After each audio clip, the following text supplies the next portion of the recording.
Hello, thank you for joining me again. I want to talk a little bit about makeup.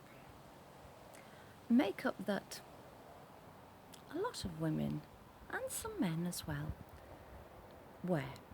And I have to say that it's something that I've not partaken of very often. Yep, I tried false eyelashes once, and they lasted about half an hour. I never wore makeup all the way through university, apart from my usual slapping on a bit of lipstick that I do now. Lived in Cyprus for a couple of years and never wore it there, and it became my normal way of being. My mum was the same. If she was going out somewhere special, she would ask if I would put some mascara and eyeshadow on for her. But as she relied very, very heavily on her glasses, when I took them off, her eyes scrunched up, and trying to force them open to apply said mascara and eyeshadow, it was no easy task.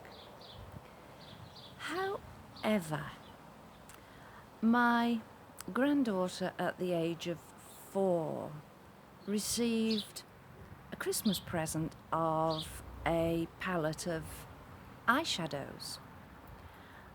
They were out in Hong Kong at the time, and I was visiting for Christmas. So she said, Grandma, can I put some eyeshadow on you? I said, yes, of course you can.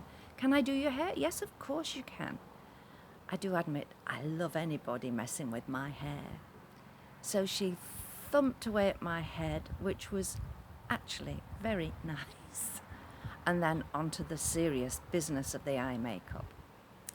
I had to sit on the floor and lean back against the bed whilst she applied it. Which colour would you like? Well, that was my first mistake.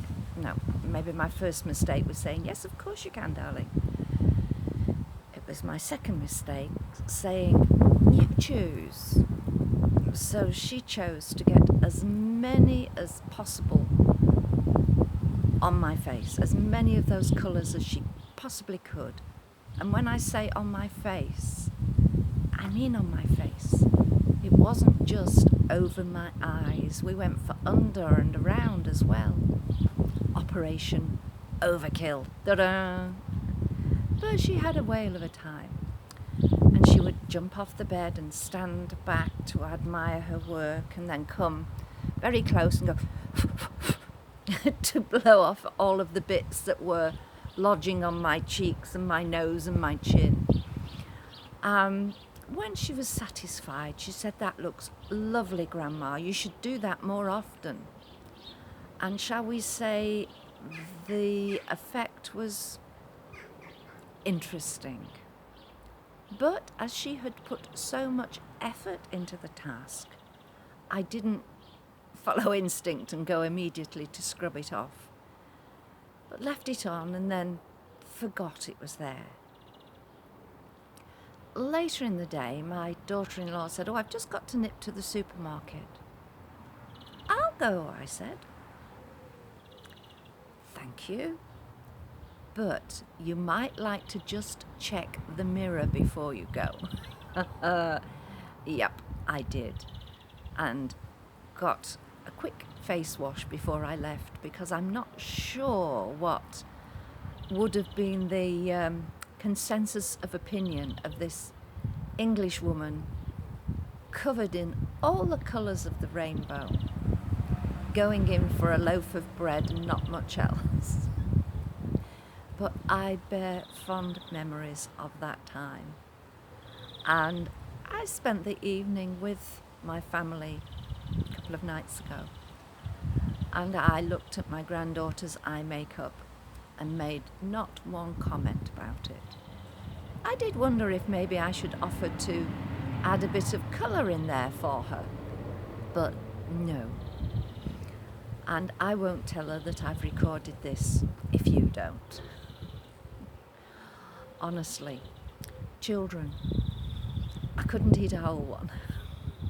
So thank you for listening, and I'm sure that lots of you have similar tales of children, grandchildren, nephews, nieces, who have very nearly shown you up, but all in a very nice way.